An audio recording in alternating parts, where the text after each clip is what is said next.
Leora stood in silence, her hands trembling. The stars above her seemed dimmer now. She'd been surrounded by warriors, nobles, and scholars her entire life, all of them afraid to speak freely. Yet this one human, this fragile being from a small blue world, had done what none of them ever dared. He had told her the truth, and as much as it hurt, a small voice in her heart whispered that he was right. For the first time in 19 years, Princess Leora didn't feel powerful. She just felt human. The next morning, the grand palace of Vetra Prime buzzed with quiet whispers. The servants spoke softly behind crystal walls. Guards exchanged curious glances, and even the high ministers lowered their voices. Word had spread quickly. The human had walked away from the princess again. In the Zinari Empire, that was unthinkable. No one turned their back on the royal bloodline, let alone twice. Yet Elias Grant had done it with calm eyes and steady steps. Some called him reckless, some called him brave, but everyone remembered his name. Princess Leora, however, remembered his words. She had not slept. Every time she closed her eyes, she heard his voice, quiet, honest, impossible to ignore. Respect isn't silence. Maybe you're not as cold as you pretend to be. Those words echoed inside her chest like soft thunder. When the morning light fell over her balcony, she stood there looking down at the city below. The Red Sea shimmered, and the markets were alive with alien life, colors and sounds that used to fill her with pride. But now everything felt smaller. For the first time, she wondered, how did the human see all this? Did he think her people were arrogant? Did he see her as cruel? Or did he just see another person pretending to be strong? Her thoughts were interrupted when her advisor, High Minister Kareth, entered. "Your Highness," he said, bowing deeply, "shall we remove the human from palace service? His insolence cannot go unpunished." Leora hesitated. "No," she said softly. "He stays." Kareth blinked in surprise. "Forgive me, Princess, but that would send the wrong message." "I said he stays," she repeated, her voice firmer now. The minister bowed again, confused and uneasy. When he left, Leora remained by the window, staring out into the horizon. There was a strange heaviness in her heart. Not anger, not shame, but something deeper.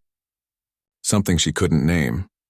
Later that day, she went down to the engineering halls herself. Something she rarely did. The vast room hummed with machinery, glowing blue cores and technicians running between consoles. In the center stood Elias, focused and calm as always, adjusting one of his prototype shields. He looked up when he saw her, but didn't bow deeply. Only a small, respectful nod. "Your Highness."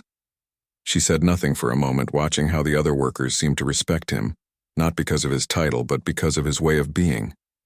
He smiled when they succeeded, encouraged them when they failed. Even the youngest apprentices listened to him with admiration. He wasn't commanding them through fear. He was leading them through kindness. "Your design," Leora said finally, "is it working?" Elias wiped his hands on a cloth and turned toward her. "Mostly. It's stable, but we're still testing its full range." "You work hard," she said quietly. He shrugged. "Hard work's easy when you care about what you build." She nodded slightly, unsure what to say next. She had come expecting to correct him, to reassert control, yet the words wouldn't come. There was no pride left in this conversation, only honesty. After a moment of silence, Leora asked, "Why didn't you leave after everything I said?" Ilias smiled faintly. "Because I wasn't here for you, Princess. I was here to help your people. You don't have to like me for me to do what's right."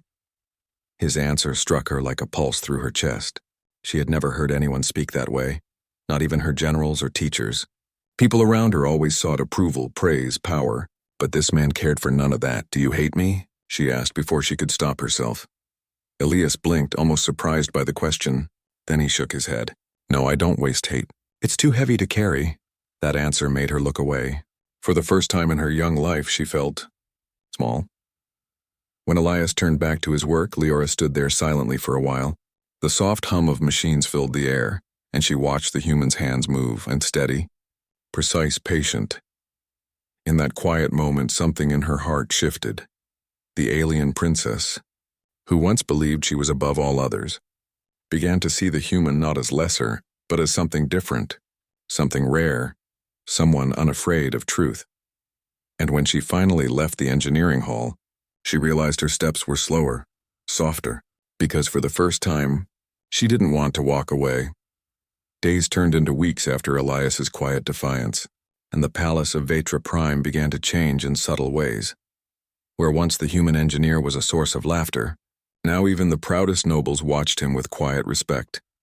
Every morning, Elias could be found in the engineering halls, sleeves rolled up, working beside the Zenari scientists.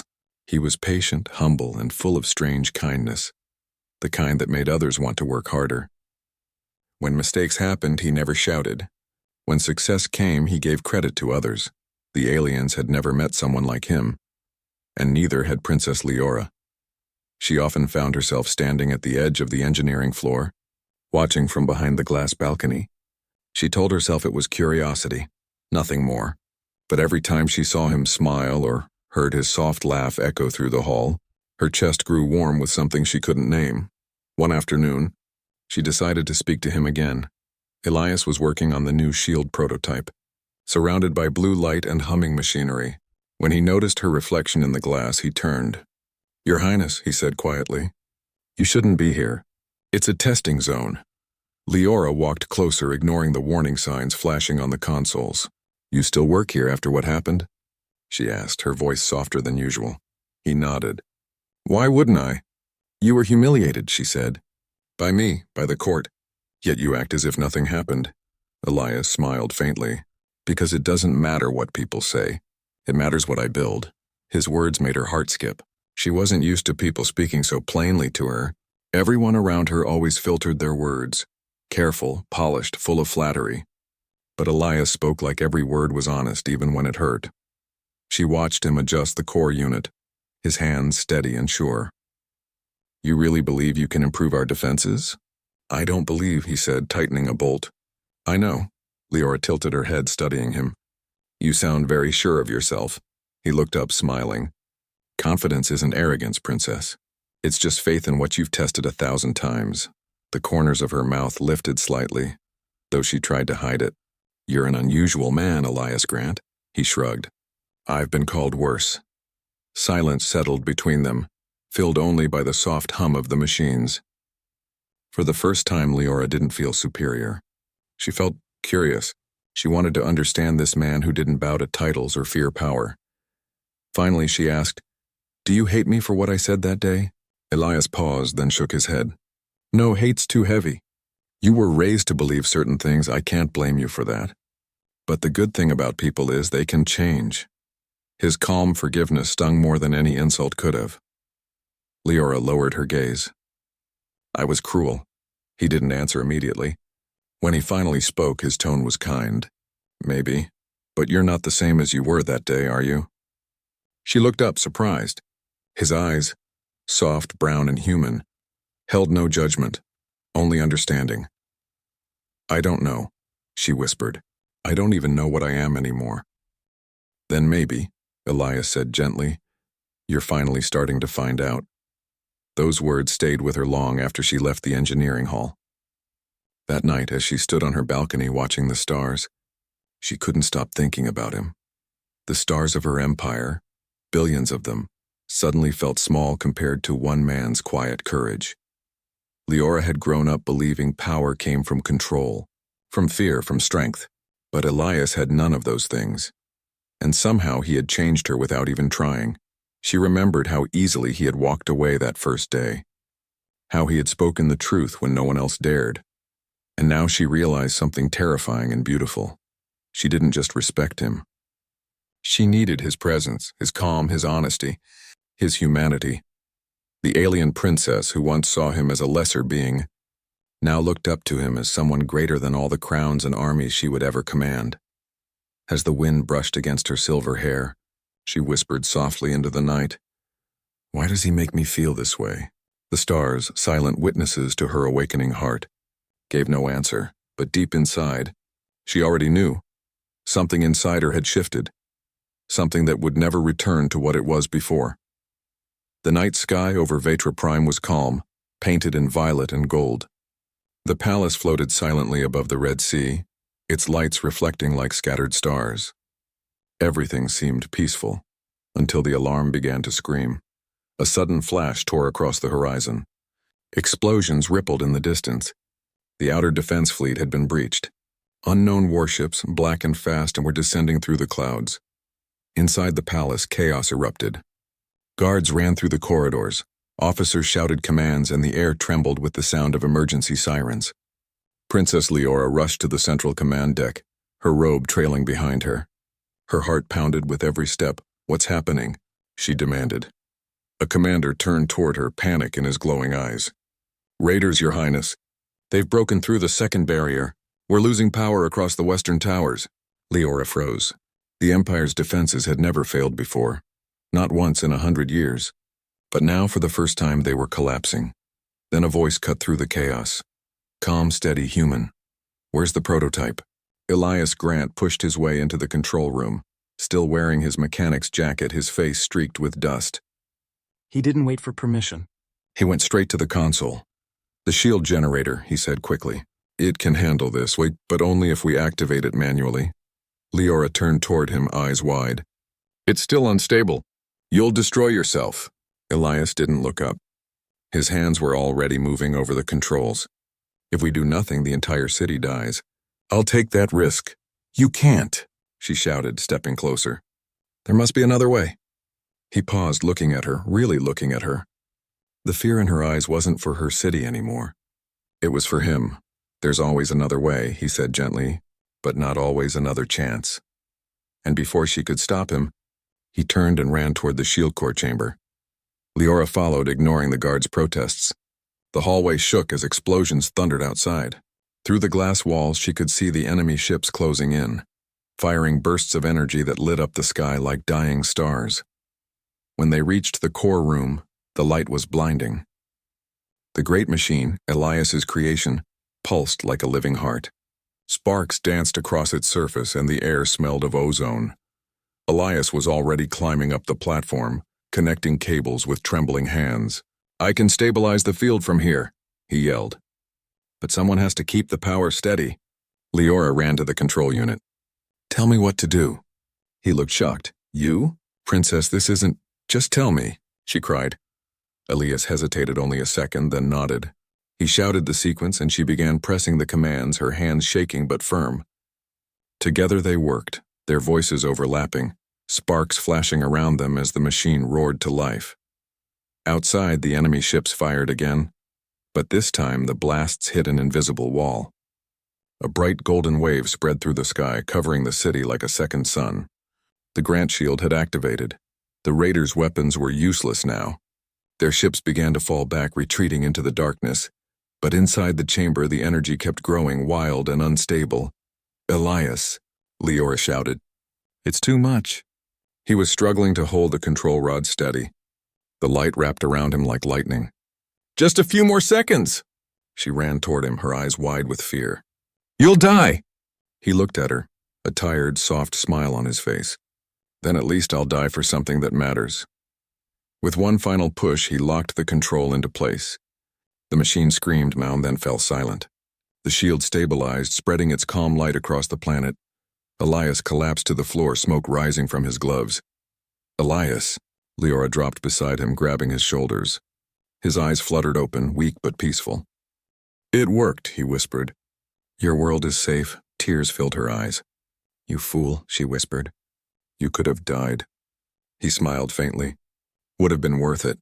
And then his eyes closed, his body going still in her arms, the great princess of Vetra Prime, proud, untouchable, unshaken, fell to her knees and held him close, her tears falling onto his burned hands. Outside, the sky glowed gold with the power of his creation. Inside, silence. For the first time, Leora understood what true strength looked like. It wasn't in crowns, titles, or bloodlines. It was in a human who walked away from power, yet ran straight into danger to save others. The war was over. The raiders were gone. The sky above Vetra Prime glowed with the faint golden shimmer of the new shield, the one powered by Elias Grant's invention. But inside the palace, the silence was heavy. The corridor smelled of burnt metal and smoke. The air felt cold. And in the medical wing, Princess Leora sat by a bed, the bed where Elias lay unconscious. His hands were wrapped in white bandages, his skin pale against the soft light. Machines hummed gently around him, keeping him alive. Leora hadn't moved from her seat for hours. Her crown was gone, her robe torn and stained with soot. She didn't look like a princess anymore. She just looked like someone waiting, praying, for one man to open his eyes. Every few moments she would reach out and touch his hand, whispering words only the walls could hear. "You stubborn human. Why did you do it?" When the doctors came in, she refused to leave. "He saved this world," she said quietly. "He deserves someone here when he wakes." For 3 long days he didn't move. The Empire celebrated victory. The Council honored his name, but Leora couldn't feel joy. What use was glory if he never opened his eyes again? On the 4th day, as dawn broke through the windows, Elias stirred. His fingers twitched and his eyes opened slowly. Leora gasped, leaning closer. "Elias?" He blinked, squinting against the light. When his gaze found her face, he smiled faintly. "Princess, you look terrible." A shaky laugh escaped her lips, and she quickly wiped her tears. "You nearly died, and you still joke?" He winced, trying to sit up. "Guess it worked then." She helped him rest back down, her voice trembling. "It worked. The shield is stable. The raiders fled. You saved everyone." "Good," he whispered. "Then it was worth it." Leora stared at him, unable to stop the tears from falling now. "Why? Why would you risk your life like that?" "You could have left. You owed us nothing." Elias looked at her gently. "Because it was right, Leora." He said her name softly, like a secret. "I couldn't just stand by and watch people die when I knew I could help." "You almost killed yourself," she said, her voice breaking. He smiled weakly. "That's life, isn't it? Sometimes we give too much, but if it saves someone else, it's not wasted." Leora bowed her head, her shoulders trembling. "You don't understand. No one has ever done that for us. No one has ever done that for me." He reached out, his hand shaking, and touched her wrist. "Then maybe that's the problem with your people. You measure worth by bloodlines. I measure it by heart." Those simple words broke something inside her. She covered her mouth, trying not to cry too loudly, but the tears came anyway. All her life she had been taught to command, to lead, to control. Yet this man, without crown or army, had taught her more about strength than anyone ever had. After a long moment, she looked at him again, her voice quiet. "Elias, I'm sorry. For everything I said. For how I treated you." He smiled softly. "Don't be sorry. Just be better." Those words sank deep into her soul. Leora nodded slowly. "I will be. Because of you," he chuckled weakly. "That's dangerous talk, Princess." She smiled through her tears. "Let the galaxy hear it then." Outside, the twin suns began to rise, filling the room with light. Leora turned to the window, watching their glow spread across the golden shield that now protected her world. A shield born from human hands. For the first time, she felt something new, not pride, not duty, but humility. She had met many warriors, scientists, and kings in her life. But this one man, a simple human engineer, had shown her the meaning of courage. She looked back at him, still resting, still smiling faintly even in pain, and she whispered softly, "You didn't just save my people, Elias, you saved me." He didn't answer. His eyes were closed again, but his breathing was steady. Leora sat back and smiled through her tears. For the first time, she understood what true strength was, not the power to rule, but the heart to care. The golden shield of Vetra Prime shimmered peacefully in the sky, a symbol of hope, a symbol of sacrifice. Months had passed since the great battle. The Empire had rebuilt, the people had returned to their lives, and the songs of victory echoed across every world. But for Princess Leora, victory did not feel like glory. It felt like a memory carved into her heart. Elias had recovered slowly. The burns on his hands healed, though they would never look the same. The scars, he said, were proof that it worked, and though the Empire wanted to shower him with medals and titles, he refused them all. When the High Council offered him a permanent seat of honor, he simply smiled and said, "I'm just a man. I did what was right." Leora had never met anyone who could walk away from power so easily. It confused her, and it humbled her. One evening, beneath the great twin moons of Vetra Prime, Elias stood on the balcony of the palace gardens. The air was calm, the stars bright. Leora joined him quietly, dressed not as a princess but in simple robes, the kind common citizens wore. You're leaving tomorrow, she said softly. He nodded. Yeah, my ship's been repaired. Time to go home. Home. She whispered the word like it hurt to say. And if your home doesn't want you back? He smiled. Then I'll find another one. For a long moment, they stood in silence, watching the stars. Leora's chest ached with something she didn't know how to name. Gratitude, admiration, maybe something deeper. Finally, she spoke again, her voice trembling. You changed us, Elias, you changed me. I was foolish, proud. I saw humans as weak. But you showed me what strength really means. He looked at her, his eyes kind but tired. You weren't foolish. You were just raised in a world that forgot what kindness looks like. Her throat tightened. Then stay, teach us. Teach me. He chuckled quietly, looking back at the stars. You don't need me for that. You've already learned it. Leora wanted to argue, but when she saw the peace in his eyes, she stopped. She understood then that he didn't belong to her world. Not really. He had walked into her life to change it, not to stay in it. Tears filled her eyes. Will I ever see you again? He smiled softly. If you ever look at the sky and remember what it means to care, then I'm still with you. The next morning, the entire empire gathered to see him off. Soldiers stood in rows. The council bowed. The people cheered. But Elias didn't want the ceremony. He only looked for her face in the crowd. When Leora finally stepped forward, she carried something in her hands, a small crystal pendant glowing with a soft blue light. This is the heart of Vetra, she said, her voice shaking. It's given only to those who change our fate. Elias took it gently, his rough human hands brushing against hers. You don't have to give me this. I want to, she whispered. So that when you walk away this time, you'll know someone is always watching the stars. Waiting. He hesitated, then nodded. Then I'll carry it with me. A reminder that even in a galaxy this big, hearts still matter. The ramp of his ship rose slowly. The engines hummed. As the light flared beneath the ship, Leora stepped back, holding her breath, and then he was gone. The sky was silent again, but something had changed forever. Years later, the story of the human who walked away became a legend across the stars. Children spoke his name with awe, and in the grand hall of the palace a statue stood, not of a warrior or a king, but of a man standing tall, looking toward the sky, a faint smile on his lips. Every year Leora would visit that statue. She would stand beneath it, touch the cold stone hand, and whisper softly, You taught me how to lead. You taught me how to love. And when the wind blew through the hall, it almost felt like a voice answered, gentle, warm, human, be better.